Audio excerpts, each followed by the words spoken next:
We're intensely social creatures, right? So, what happens when you just strip all of that away?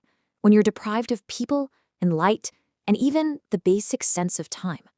Today, we're exploring the architecture of solitude and discovering just how fragile the human mind can really be. So, that leads to a fascinating and frankly kind of terrifying question. How long can a person endure true, absolute isolation before their mind, before it starts to do some pretty strange things?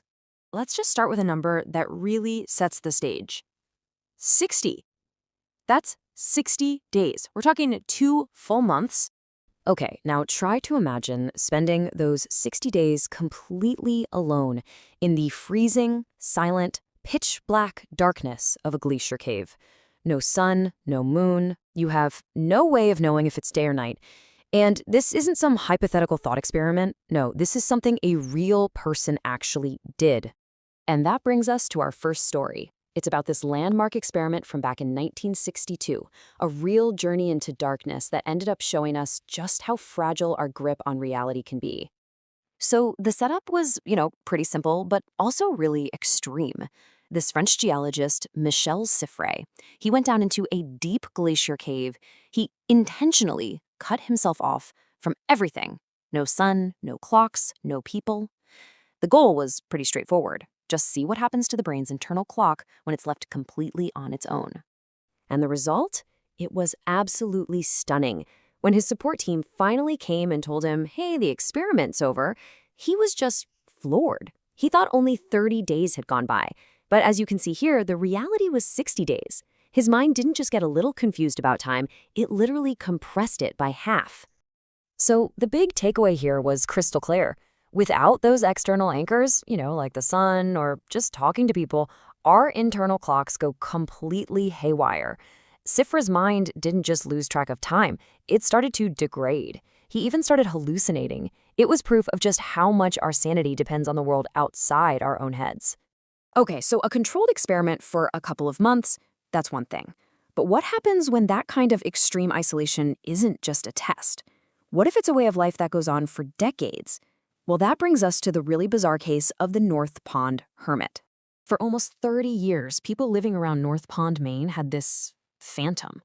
There were over 1,000 break-ins, but the thief was never ever seen. It got to the point where people just thought it was some kind of urban legend. But the culprit? Oh, he was very, very real. A man named Christopher Knight.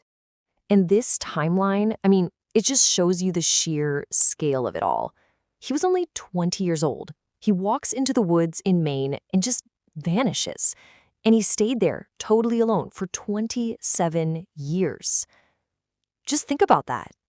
In all that time, 27 years, he had basically zero human contact. The only word he said to another person in almost 3 decades was just a quick hi to a hiker he ran into by accident. That's it. And just like our geologist in the cave, Knight's sense of time just evaporated. When they finally caught him in 2013, he had no clue what year it was. His one and only mental anchor in time? The Chernobyl disaster, which happened right when he first went into the woods. So, the stories we've heard so far, they were about voluntary isolation, but the psychological damage is so intense, so powerful, that solitude has actually been used as a weapon. So now we're going to look at cases where there was no choice, where isolation was turned into an instrument of pure torture. Let's go back to the 1920s. The Soviet Union had this secret lab called the Kamera, which means the chamber. Its whole purpose was to create poisons that couldn't be traced. And to see how well they worked under extreme psychological stress, they used a really cruel tool: total, absolute isolation. Their method was just chillingly systematic. They'd put people in complete isolation, total sensory deprivation, all to ramp up their terror. Then, the researchers would measure how that intense fear and stress made the poisons work better or worse. It was, quite literally, the weaponization of being alone. But terror doesn't have to be methodical like that. It doesn't need a secret lab. Sometimes it's just an accident. It's sudden.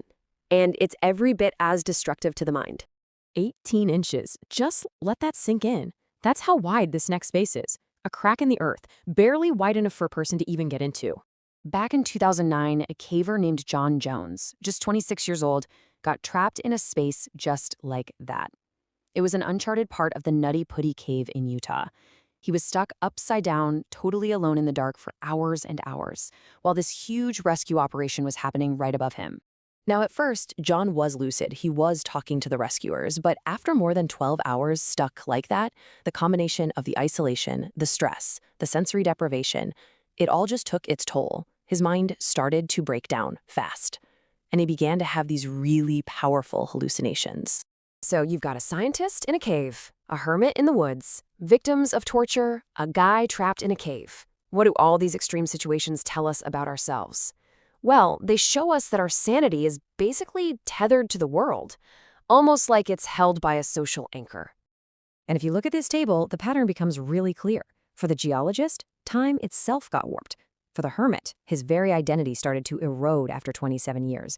For the victim of torture, terror was amplified. And for the trapped caver, hallucinations started happening in just 12 hours. The results of being isolated are just devastatingly consistent. So really, the conclusion is inescapable. It doesn't matter if you choose it or if it's forced on you. It doesn't matter if it's for 60 days or 27 years. When our minds get cut off from those fundamental anchors, time, society, other people, they don't just sit still. They start to drift. Which really leaves us with one last thought, right? We're always looking for some profound meaning in these big, grand gestures. But maybe, just maybe, the most important thing for keeping us sane is way simpler. Maybe the most ordinary, everyday hello you say to someone is actually the most extraordinary thing keeping your mind together.